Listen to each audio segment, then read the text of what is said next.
Je vous adresse mes salutations dans le nom précieux de notre Seigneur Jésus-Christ. Message du jour, rattachez-vous à Dieu. Le verset de Jérémie 15, 19, regorge d'enseignements profonds. Il se situe au cœur d'une crise que traverse Jérémie, le prophète, qui fait face à l'opposition et au rejet de son message par le peuple d'Israël. Dieu avait envoyé Jérémie pour avertir son peuple du jugement imminent dû à ses péchés, mais ce dernier rejette son message et persécute le prophète. Dans sa détresse, Jérémie exprime ses douleurs et frustrations à Dieu. Le verset 19 représente la réponse divine à la situation du prophète, c'est pourquoi ainsi parle l'Éternel, si tu te rattaches à moi, je te répondrai, et tu te tiendras devant moi, si tu sépares ce qui est précieux de ce qui est vil, tu seras comme ma bouche. C'est à eux de revenir à toi, mais ce n'est pas à toi de retourner vers eux. 1. Dans ce contexte d'oppression et de persécution, Jérémie était découragé et s'éloignait de sa vocation. Dès lors, Dieu l'invite à revenir vers lui, si tu reviens, je te ramènerai, ce qui signifie se détourner de tout ce qui pourrait l'éloigner de Dieu, tel que le découragement ou le rejet de sa mission. Le retour à Dieu implique une attitude de repentance, un retour à sa présence et à l'amour premier, à sa volonté et à sa vérité. C'est une invitation à ceux qui se sont éloignés, quel que soit leur état, à revenir vers Dieu pour être restaurés. Dans les moments de doute, de tentation ou d'infidélité, Dieu est toujours prêt à accueillir celui qui revient sincèrement vers lui. Le Seigneur est un Dieu de miséricorde qui attend le retour de ceux qui se sont égarés, rappelant l'image du Père dans la parabole du Fils prodigue, Luc 15, 11 à 32, qui attendait, avec amour et compassion, le retour de son Fils perdu. 2. Dieu appelle le prophète à se tenir devant lui, et tu te tiendras devant moi. Cette expression renvoie à une posture d'adoration, de prière, de proximité et de communion avec Dieu. Dans l'Ancien Testament, se tenir devant Dieu était un privilège réservé aux prêtres et aux prophètes, ceux appelés à entrer dans la présence divine de manière spéciale. Pour Jérémie, revenir à Dieu et se tenir devant lui signifie retrouver sa place de serviteur de Dieu et sa dignité.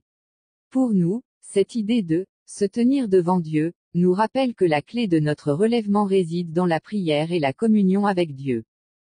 3. Dieu invite Jérémie à séparer ce qui est précieux, ce qui est saint et conforme à la volonté divine, de ce qui est vil, ce qui est impur, idolâtre ou contraire à la parole de Dieu.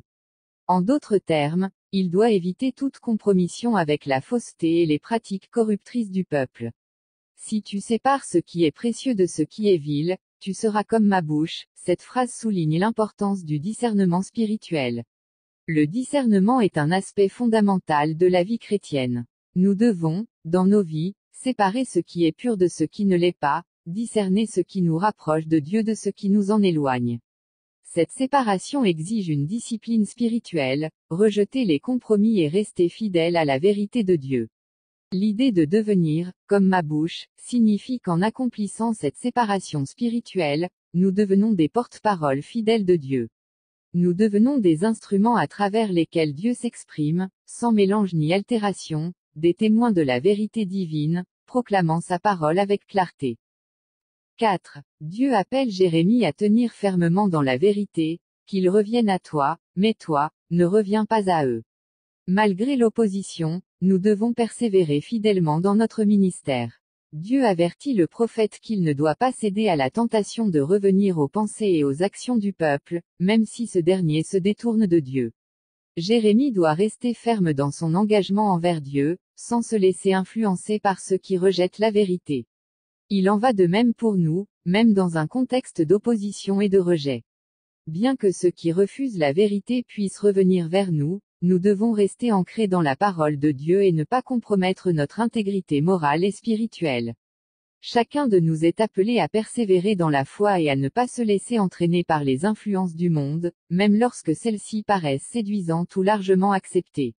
Le chrétien doit résister à la tentation de se conformer aux valeurs du monde et demeurer fidèle à la vérité révélée par Dieu. Prions ensemble. Père céleste, accorde-moi la force spirituelle et la vertu morale nécessaires pour surmonter la tentation et la compromission, au nom de Jésus. Je vous souhaite une agréable journée, sous le regard bienveillant de notre Seigneur Jésus. Prophète Sekongo Mamadou.